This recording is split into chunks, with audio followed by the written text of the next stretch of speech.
ideia de emprestar da literatura enredos já testados e aprovados, histórias que, por sua potência e de seus personagens, foram capazes de atravessar os séculos para encontrar novos leitores, não é privilégio dos quadrinhos, mas sim uma prática da cultura. Na videoaula de hoje, a editora, professora e pesquisadora Renata Farrapo Borges vai falar sobre literatura em quadrinhos. Vamos lá? Olá, nós vamos conversar hoje sobre uma categoria de histórias em quadrinhos que são as quadrinizações literárias. São histórias em quadrinhos feitas a partir de roteiros pré-existentes, emprestados da literatura, normalmente da literatura clássica universal.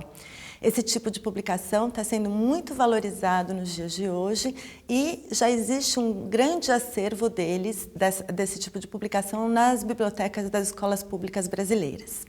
Existe uma grande comunidade de autores, quadrinistas, desenhistas, roteiristas e editores envolvida nessa viagem compartilhada que é se debruçar sobre a literatura clássica e produzir releituras em quadrinhos dessas obras clássicas.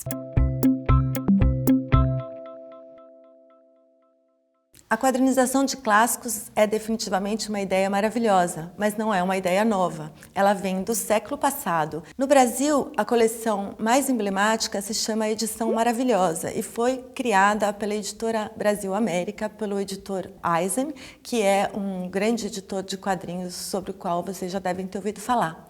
O Eisen, Adolfo Eisen, trouxe para o Brasil a Classics Illustrator, que é a coleção original americana, e aqui no Brasil, a partir da década de 1940, ele começou a também produzir quadrinizações de obras clássicas brasileiras, com especial ênfase no romantismo, com especial ênfase também nas obras de José de Alencar. A Edição Maravilhosa teve uma série principal com cerca de 200 títulos, mas as quadrinizações eram tão populares que elas acabaram fazendo parte de outras séries da editora Ebal. Então, ao todo, entre quadrinizações publicadas na série principal da Edição Maravilhosa e em outras séries da editora, foram mais de 800 quadrinizações publicadas no século XX.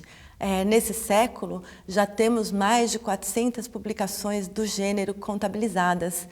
Existe uma grande e crescente popularidade desse tipo de publicações no Brasil nos dias de hoje.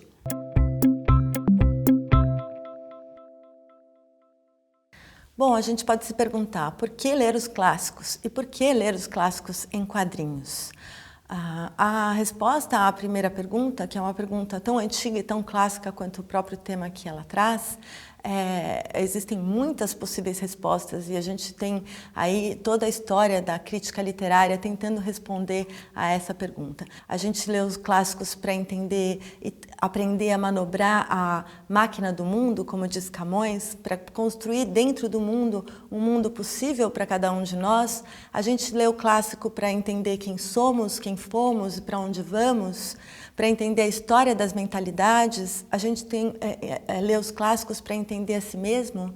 A gente lê os clássicos para ser mais humanos, para entender a evolução de valores sociais. São muitas as respostas possíveis para isso e as quadrinizações podem, inclusive na sala de aula, abrir caminho para a gente discutir essas questões, como o que é tradição literária, o que é uma obra original, por que uma obra é um clássico e a outra não, quem diz o que é um clássico? É um clássico, eu tenho que gostar de um clássico? O seu clássico é o mesmo que um clássico para mim? As quadrinizações literárias abrem um caminho muito interessante para a educação, no sentido de que o seu processo, no momento em que um quadrinista se coloca diante de uma obra literária clássica para fazer uma releitura, ele é convocado a empenhar vários talentos nisso. Esses mesmos talentos e esse mesmo processo criativo do quadrinista, ao se deparar com o desafio de uma quadrinização, podem ser usados pelo professor para mediar o uso da quadrinização em sala de aula.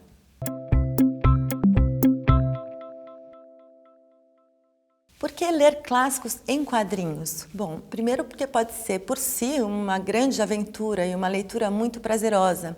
Assim como você pode gostar de ler uma graphic novel, um quadrinho adulto, você pode gostar muito, por exemplo, de ler uma obra de Tolstói em quadrinhos. Ela pode ser uma leitura em si, um bom quadrinho.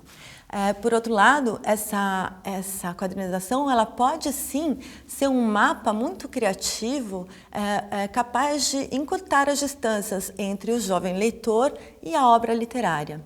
Portanto, ler uma quadrinização é, de certa forma, autorizar um outro leitor, um leitor sagaz, um leitor criativo, um leitor que é desenhista ou roteirista, a conduzir você pelo universo daquela obra. Um bom caminho para a gente começar a trabalhar a quadrinização em sala de aula é pensar no caminho que o próprio quadrinista fez ao se deparar com o desafio da quadrinização. Quantas vezes ele leu a obra original?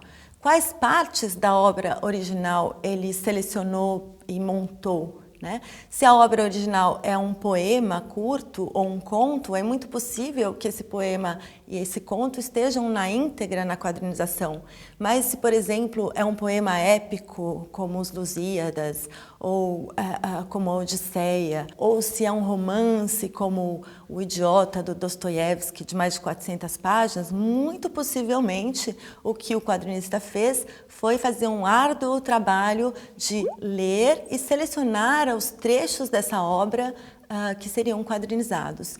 Então, a seleção dos trechos a quadrinizar e a montagem da página de quadrinhos e da narrativa toda é um primeiro desafio que o quadrinista vai encontrar e que também, na sala de aula, pode ser uma primeira abordagem do professor, no sentido de identificar se essa obra foi quadrinizada na íntegra ou, se não, em que partes, quais foram as partes dessa obra que foram usadas para quadrinização. Uma outra etapa que antecede o início da quadrinização de um clássico é a pesquisa iconográfica, a pesquisa de referências visuais, porque as quadrinizações elas podem ser mais didáticas e mais fiéis ao texto original, então buscando trazer do contexto da época em que se passa aquela história o maior número de informações que possibilite ao leitor um entendimento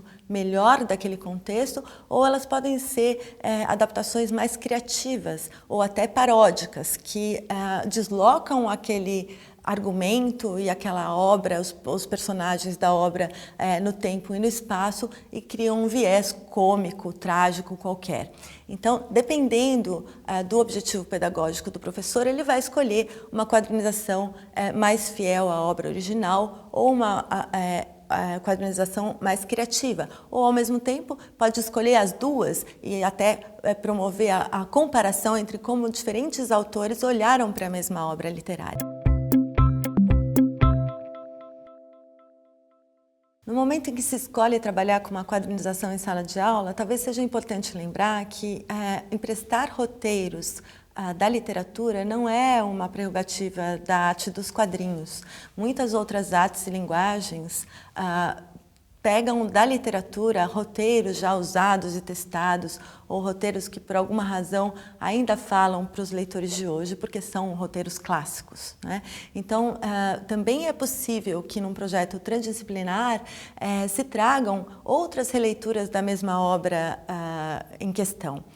Leituras do cinema, do teatro, das artes plásticas, mostrando que a obra clássica é uma obra que se mantém aberta para a geração atual e que essa geração empenhada em reler essa obra, em dar novos sentidos para essa obra, ela não está necessariamente reforçando os seus sentidos originais, mas ao mesmo tempo, mas pode estar ao contrário, criando novos sentidos para que uma nova geração de leitores em torno dessa obra e desse autor clássico surja e se desenvolva.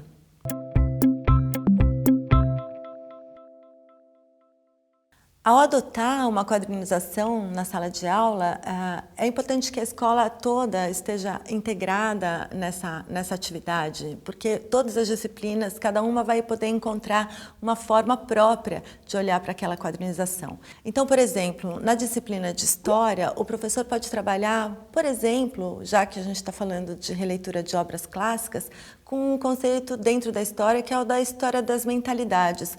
Como as obras clássicas ajudam a gente a entender a evolução dos valores na sociedade ao longo do tempo. E, ao mesmo tempo, pode também focar na linguagem dos quadrinhos, como o tempo da história acontece dentro do álbum. Né?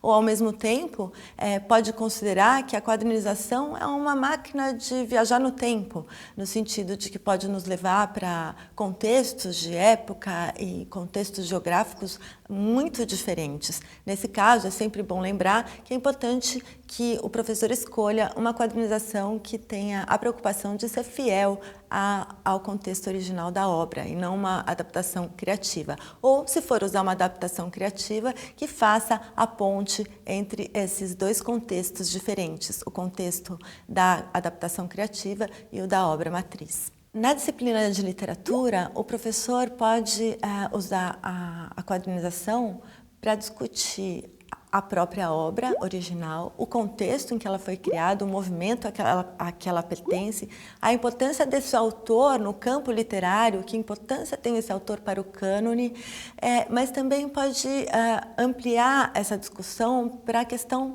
do clássico como um todo e da tradição literária. Por que existe uma tradição literária?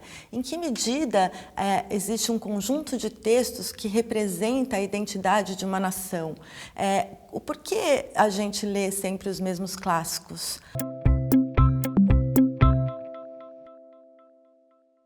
Bom, o que se buscou aqui não foi passar nenhum tipo de fórmula, mas possibilitar ao professor entender que, assim como existe uma comunidade em torno da produção de uma quadrinização a partir de uma obra literária, também a recepção, a leitura e a adoção de uma quadrinização na escola pode ser uma viagem compartilhada por vários professores de várias disciplinas, entre os alunos e os professores, e que especialmente é uma viagem que tem uma capacidade de ser muito transformadora e formativa. Uma viagem em que a gente autoriza um quadrinista, um artista a nos conduzir e nos mostrar, de certa forma, quem somos, quem fomos, como vivemos e como nos eternizamos, tanto através da literatura quanto através dos quadrinhos. Como nós vimos, a literatura emprestou seu prestígio para as novas linguagens que foram surgindo, mas todos os conteúdos passaram a ser compartilhados em múltiplas plataformas de mídia, deslizando entre elas. E assim as narrativas migram, enredos e personagens ficcionais são recriados e desdobrados, enriquecendo-se a cada novo contar. Assista a próxima videoaula aqui no canal Futura e se ligue nos módulos no ambiente virtual de aprendizagem. Até a próxima!